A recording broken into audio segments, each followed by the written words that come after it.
ಈಪ್ಸಿತಂ ತದವಜ್ಞಾನಾದ್ವಿದ್ಧಿ ಸಾರ್ಗಲಮಾತ್ಮನಃ ಪ್ರತಿಬಧ್ನಾತಿ ಹಿ ಶ್ರೇಯಃ ಪೂಜ್ಯ ಪೂಜಾ ವ್ಯತಿಕ್ರಮಃ. ಅನ್ವಯಃ ತದವಜ್ಞಾನಾತ್ ಆತ್ಮನಃ ಈಪ್ಸಿತಂ ಸಾರ್ಗಲಂ ವಿದ್ಧಿ ಹಿ ಪೂಜ್ಯ ಪೂಜಾ ವ್ಯತಿಕ್ರಮಃ ಶ್ರೇಯಃ ಪ್ರತಿಬಧ್ನಾತಿ.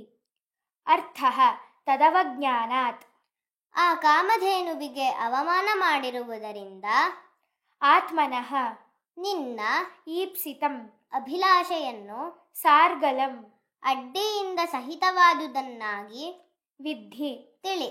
ಹಿ ಏಕೆಂದರೆ ಪೂಜ್ಯ ಪೂಜಾ ವ್ಯತಿಕ್ರಮಃ ಪೂಜೆ ಮಾಡಲು ಯೋಗ್ಯರಾದವರ ಪೂಜೆಯ ಉಲ್ಲಂಘನೆಯು ಶ್ರೇಯಃ ಒಳಿತನ್ನು ಪ್ರತಿಬಧ್ನಾತಿ ತಡೆಯುತ್ತದೆ.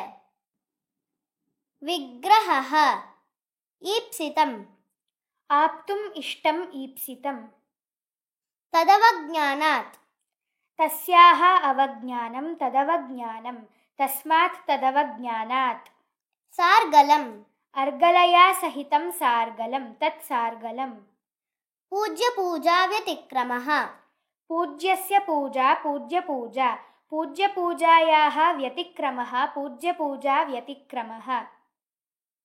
ಧಾತುಃ ವಿದ್ಧಿ ವೇತ್ತು ವಿತ್ತಾತ್ ವಿತ್ತಾಂ ವಿದಂತು ವಿದ್ಧಿ ವಿತ್ತಾತ್ ವಿತ್ತಂ ವಿತ್ತ ವಿದಾನಿ ವಿದಾವ ವಿದಾಮ.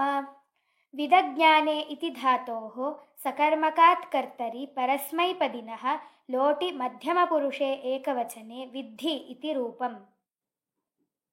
ಸಂಸ್ಕೃತ ಭಾವಾರ್ಥಃ ಅತಃ ಕಾಮಧೇನೋಃ ಅನಾದರಾತ್ ತವ ಸಂತಾನ ಪ್ರತಿಬಂಧಃ ಜಾತಃ ಇತಿ ಜಾನೀಹಿ. ಪೂಜಾರ್ಹಾಣಾಂ ಪೂಜಾಭಾವಃ ಕಲ್ಯಾಣಸ್ಯ ಪ್ರತಿಬಂಧಕಃ ಭವತಿ. ಕನ್ನಡ ಭಾವಾರ್ಥ. ಲೋಕದಲ್ಲಿ ಪೂಜಾರ್ಹರಾದವರಿಗೆ ಪೂಜೆ ಸಲ್ಲಿಸಲೇಬೇಕು. ಒಂದು ವೇಳೆ ಹಾಗೆ ಮಾಡದಿದ್ದಲ್ಲಿ ಅದು ನಮ್ಮ ಶ್ರೇಯಸ್ಸಿಗೆ ಅಡ್ಡಿ ಉಂಟು ಮಾಡುತ್ತದೆ. ಹಾಗಾಗಿ ಕಾಮಧೇನುವಿಗೆ ನೀನು ಪೂಜೆ ಸಲ್ಲಿಸಲಿಲ್ಲವಾದ್ದರಿಂದ ನಿನ್ನ ಮನೋರಥವು ಸಿದ್ಧಿಸಲಿಲ್ಲ. English meaning: Your own disregard towards the venerable ones is the cause for your misery. Not paying respect to the venerable ones will obstruct one's own prosperity.